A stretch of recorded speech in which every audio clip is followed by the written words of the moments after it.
Hello, I'm Wendy Griffith. Thank you for joining me for Ready or Not, Here Comes Normal. 15 months ago, who wouldn't have thought that they just would have jumped at the chance to come back to work at the office? I know I certainly would have. I would have been the very first one in line to come back to the office. And so now we are back at the office, and for some of us, in fact, many of us, we have some anxiety about returning to work, being in the workplace.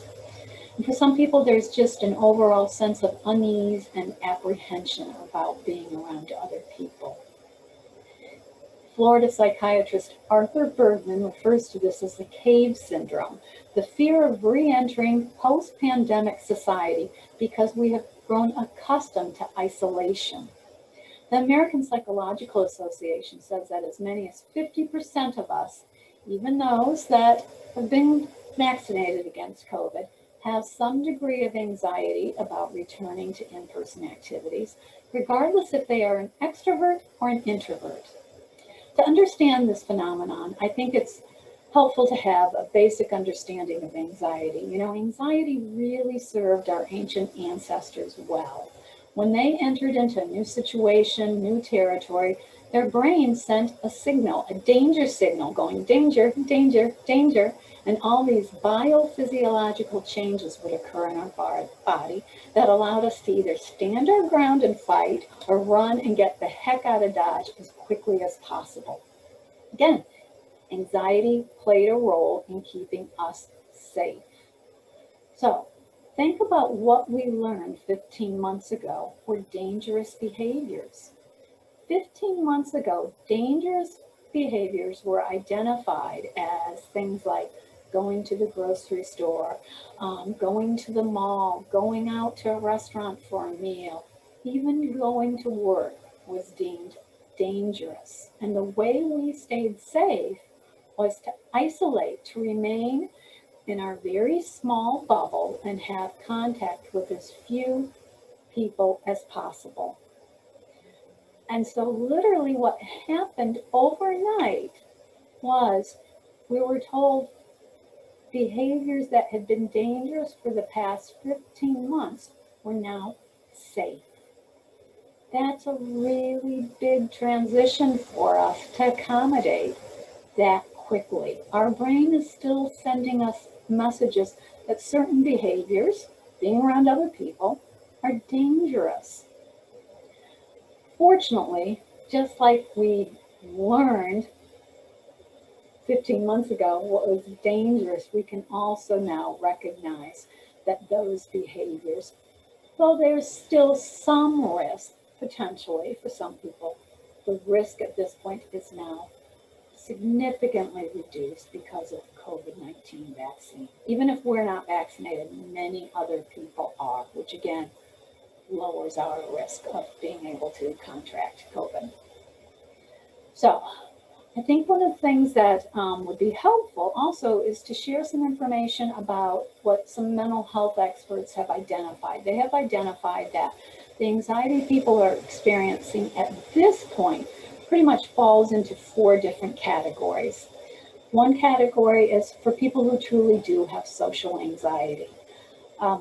We've been able to study mental health conditions during previous pandemics, such as like SARS and Ebola, and they have recognized that pandemics, for some people, is enough of a stressor that it can actually trigger the onset of a mental health condition, typically social anxiety, OCD, agoraphobia. And for other people who've already had a pre-existing mental health condition, for many of them, the symptoms have increased because of the added stressor of COVID.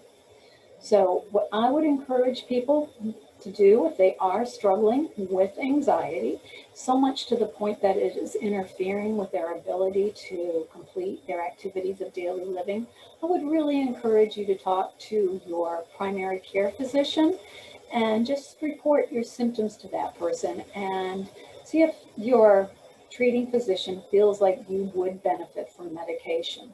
For those people who have already been on medication for a mental health condition, if they feel those symptoms are no longer being well controlled with that medication, again, reach out to your treating physician and discuss your concerns and see if either a change in medication, an increased dosage, or maybe even what they refer to as a PRN, an add as needed medication might be of benefit to you.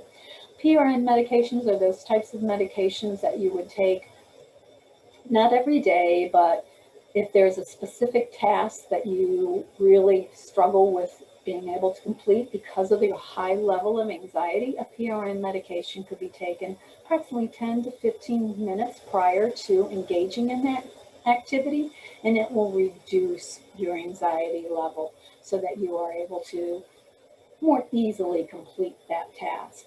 Another category for the anxiety is that some people feel like being isolated has really impact their ability to socialize and kind of just basically interact with others. They feel like they're no longer able to make small talk.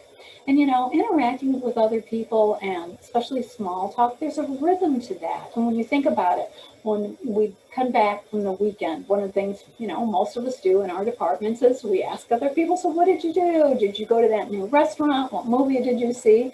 And, you know, we hadn't been doing that. So we weren't even asking those types of questions.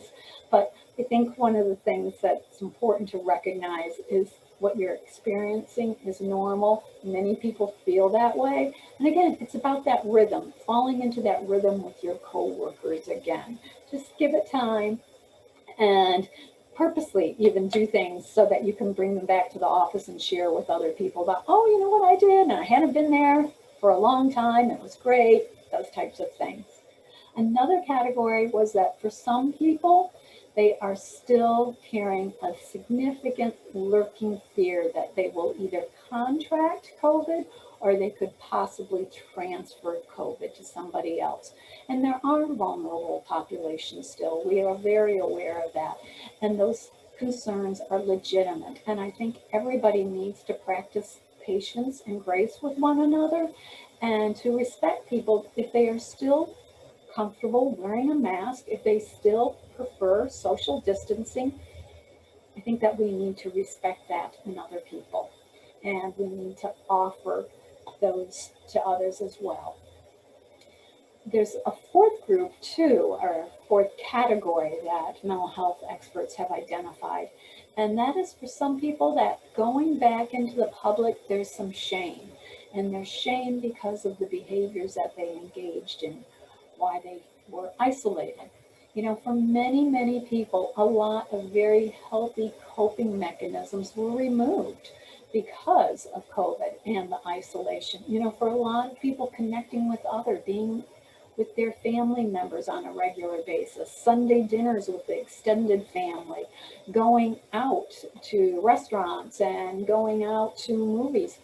Those are healthy coping strategies. There's things that bring pleasure into a person's life. And for some people, without those healthier coping mechanisms, they started doing some unhealthy mechanisms. Things like maybe overindulging in alcohol, maybe eating too much, because when nothing else feels very good, eating is pleasurable. And we all had enough time at home to eat.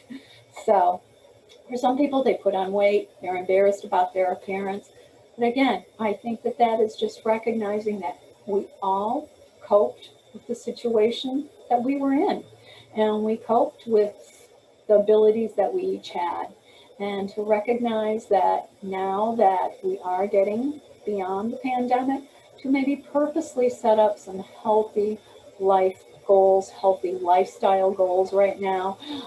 If you were drinking too much, cut back on your drinking. If you weren't getting enough exercise, increase your exercise. If you were eating unhealthy, eating healthier, all those different things. So one thing that I think it's really important we all recognize is that we cannot avoid what's making us feel uncomfortable. You know, very often for those things that make us uncomfortable, our first instinct is avoidance.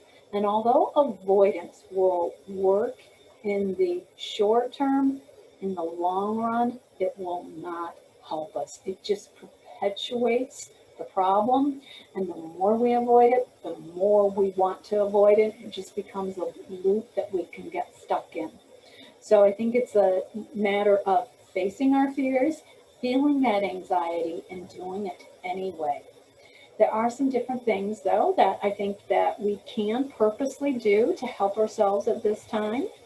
And I think one of the first things that we can do is to recognize that our anxiety about re-entering in-person activities is normal. We are not alone.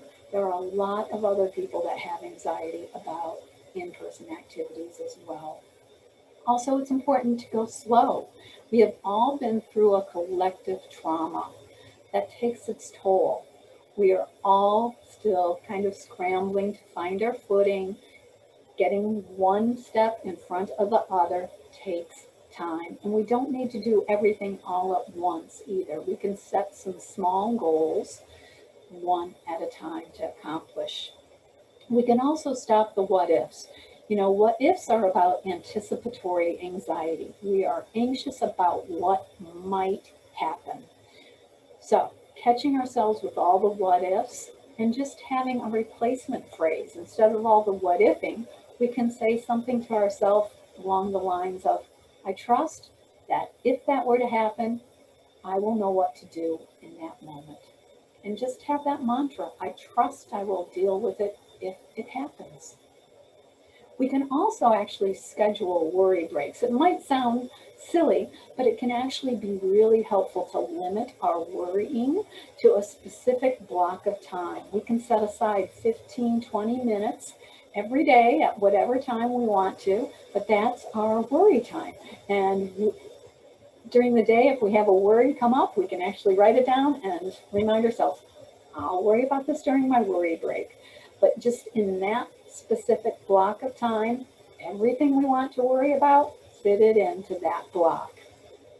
Also, facing your fears. I've already mentioned this. The longer we avoid something, the bigger it seems to get. Again, we don't have to do everything all at once. We can take small steps. We can start out maybe not going to a restaurant, but maybe go get takeout food and bring it back and eat outside with our coworkers, something like that. You can also identify what you missed from your pre-pandemic days and really make a point of engaging in those things. You know, I used to always take lots of walks around campus, but during COVID, there was nobody around campus, so it really wasn't very enjoyable to take walks. So I'm back taking a walk or two every day, just a brief 10-minute walk around campus to see faces, say hello to students. It's a nice way to spend 10, 15 minutes, that type of thing. Also, another thing I think that we can also focus on as far as our return to work is actually the commute to work and back home. You know, that's really valuable time. It can help us prepare in our mind, outlining tasks, what we want to get done that day. And then our drive home is also that time that we unwind. We can process some of the things that went on at work, or we can just say, work is over and I'm done with work for today, and just relax in the quietness of that car ride home. Can also practice self-care. Self-care is always important, but whenever we are experiencing additional stress, self-care is even all that more important.